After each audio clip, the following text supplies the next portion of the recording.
Hello to all my story lovers. Welcome back in Story Time channel. Today's our story name is The Clever Brothers. This is a story written by Sudha Murty and taken from the Magic Drum Book. Now let's go to the story.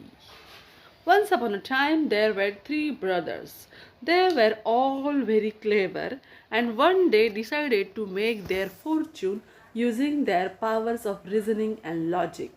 As they walked to the nearest big city to look for work, they saw some footprints on the dirt road.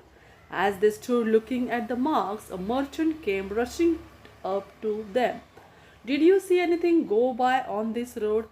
he asked in a panic.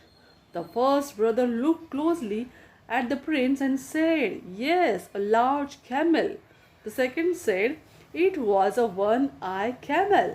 The third, who had been looking further down the road, said, "It was carrying a woman and a child on its back." Now the merchant was furious and shouted, "You have kidnapped my wife and child. Come with me to the king." The three brothers could not get him to see reason, and the four men ended up in the king's court.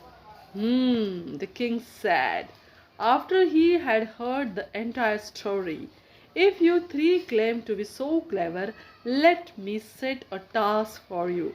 I will place before you a wooden box which will be locked. You will have to tell me what contains it without looking inside."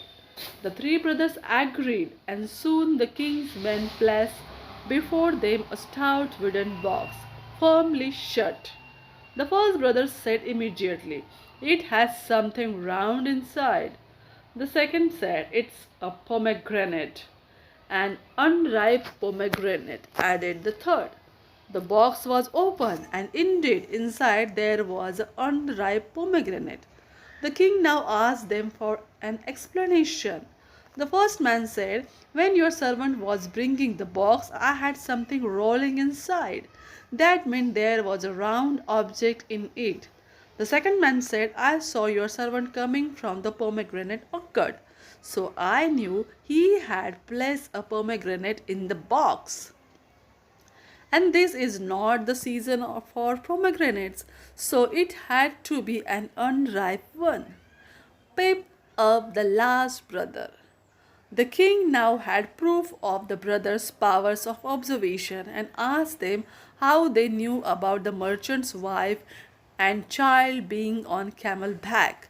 The footprints was saw were large ones, so I deduced it was a big camel that had gone that way, said the first brother. "The camel had grazed on only one side of the road," said the second, "so I knew it was one-eyed.